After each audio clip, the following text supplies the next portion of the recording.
शांताबाई एक ऐसी बाई थी जो लोगों के घरों में काम करने के साथ साथ एक घर की दूसरे घर में चुगली करने के भी पैसे अलग से लेती थी। इसलिए सोसाइटी की सभी औरतें उसे खूब पसंद करती थी। ये ले शांताबाई, इस महीने की तेरी तनख्वाह और ये तेरे 800 रुपए पड़ोसियों की चुगली बताने के। ठीक है, अब मैं चलती है। उन्हीं दिनों शांताबाई चड्डा परिवार में घर का काम करना शुरू करती है। लेकिन कुछ दिन काम करने के बाद उस घर में रह रही सास बहू का आपसी प्रेम देखकर शांताबाई को तो बड़ी तकलीफ होती है। अरे ये चड्डा परिवार की दोनों सास बहू ना आपस में बिल्कुल झगड़ती नहीं है। अब तू तो जानती है ना, जब तक कानों में सास बहू की तू मैं नहीं पड़ती ना, मुझसे तो झाड़ू भी नहीं लगाई जाती। हाँ, अब तू क्या वो घर बदल देगी? अरे मैं काय को घर बदलने लगी? घर बदलने से तो अच्छा है कि मैं उन दोनों सास बहू को ही बदल दूं। कुछ दिनों के बाद शांताबाई घर में पोछा लगा रही होती है। ममता की बहू सुधा अपने कमरे में आराम कर रही होती है कि तभी शांताबाई को मस्ती सूझती है और वो मौका देख ममता की हूबहू आवाज निकाल के सुधा को डांटने लगती है। अरे मेरी नालायक बहू, सारा दिन लेटे लेटे पलंग तोड़ती रहती है। अचानक अपनी सास की आवाज सुनकर सुधा चौंक जाती है। अरे अपने बाप के यहाँ तो फुदक फुदक के काम करती थी और यहाँ आके बड़ी महारानी बन गई है। 2 रोटियां बना के मुझ पे एहसान करती है क्या? अरे ये आज माँ जी को क्या हो गया? कैसी बहकी बहकी बातें कर रही हैं? अरे मैं सब जानती हूँ, पड़ोस की औरतों के पास जाकर मेरी बुराई करती है। अरे तू तो सिर्फ नाम की सुधा है, काम तो मंथरा वाले करती है। बस बहुत हो गया, आज तो माँ जी ने हद कर दी। अभी जाके इन्हें बताती हूँ। सुधा सीधे अपने सास के कमरे में पहुंच जाती है। क्यों माँ जी, आखिर आपने मुझे समझ क्या रखा है? आप कुछ भी कहेंगी और मैं सुनती रहूंगी। अरे बहू क्या बात है, मैंने तो तुझे कुछ नहीं कहा। मैं तो दोपहर से अपने कमरे में चुपचाप सो रही थी। वाह वाह वाह, 2 मिनट में ही आपके सुर बदल गए। मेरे कानों ने सब सुना है, ज्यादा भोली मत बनिए। अच्छा, तो तू मुझसे लड़ने आई है? आपने काम ही ऐसा किया है।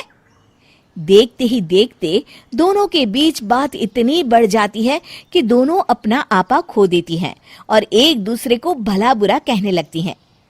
हाँ, अब लग रहा है कि इस घर में सास बहू की जोड़ी रहती है। चलो, अब तो मेरा काम करने का मूड बन रहा है।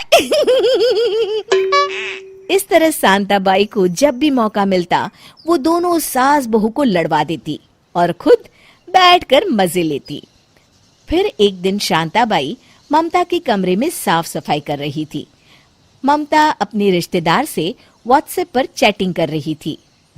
अच्छा, तो गायत्री परसों आ रही है।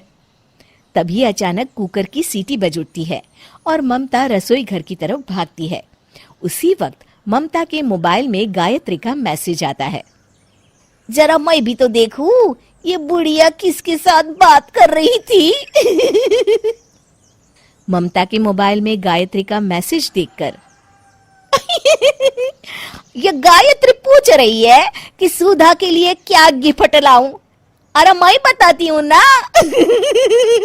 अब आएगा मजा। शांता मैसेज में बहुत ही जली कटी बातें लिख देती है। 2 दिन के बाद, आइए आइए बुआ जी, आशीर्वाद दीजिए। अरे जीती रहे बहू, मैं तेरे लिए 2 नई साड़ियाँ और सलवार सूट लेकर आई हूँ। चुपके से रख ले, कहीं तेरी खड़ूस सास ना देख ले। क्यों बुआ जी, क्या हुआ? अरे कुछ मत पूछ, तेरी सास तो व्हाट्सएप पर तेरी बड़ी बुराई कर रही थी कि सुधा के लिए गिफ्ट लाने की कोई जरूरत नहीं है, और अपने लिए उसने गिफ्ट की लंबी चौड़ी लिस्ट भेजी थी मुझे, पर ठेंगा मैं उसे कुछ नहीं देने वाली। सुधा फिर से अपनी सास के पास लड़ने पहुंच जाती है और दोनों सास बहू के बीच घमासान युद्ध होता है। दूसरी तरफ शांताबाई दोनों सास बहू को लड़ते देख खूब मजे लेती है। अंताबाई ना कांताबाई, बोले तो सिर्फ शांताबाई।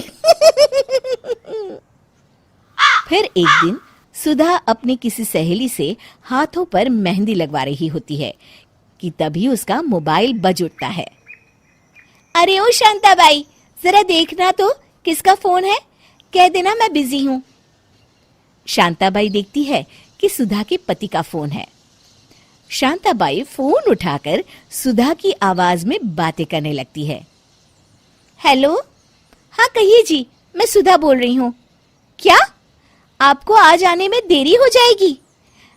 अच्छा, तो आप मुझे बेवकूफ समझते हैं क्या? मुझे अच्छी तरह पता है आप अपनी उस बाहर वाली के साथ घूमने जा रहे हैं। मुझे आपकी सारी हरकतों की खबर लग चुकी है। घर आइए, फिर बताती हूँ मैं आपको। शांताबाई को इस तरह हूबहू अपनी आवाज में बातें करते देख सुधा के होश उड़ जाते हैं। अच्छा, अब समझी, हम दोनों सास बहू के बीच आग लगाने वाली तू है। अरे नहीं नहीं मईम साहब, मैं तो थोड़ा मजाक कर रही थी। तभी वहां ममता भी आ जाती है और दोनों मिलकर शांताबाई की अच्छी खबर लेती हैं और उसे घर से निकाल देती हैं।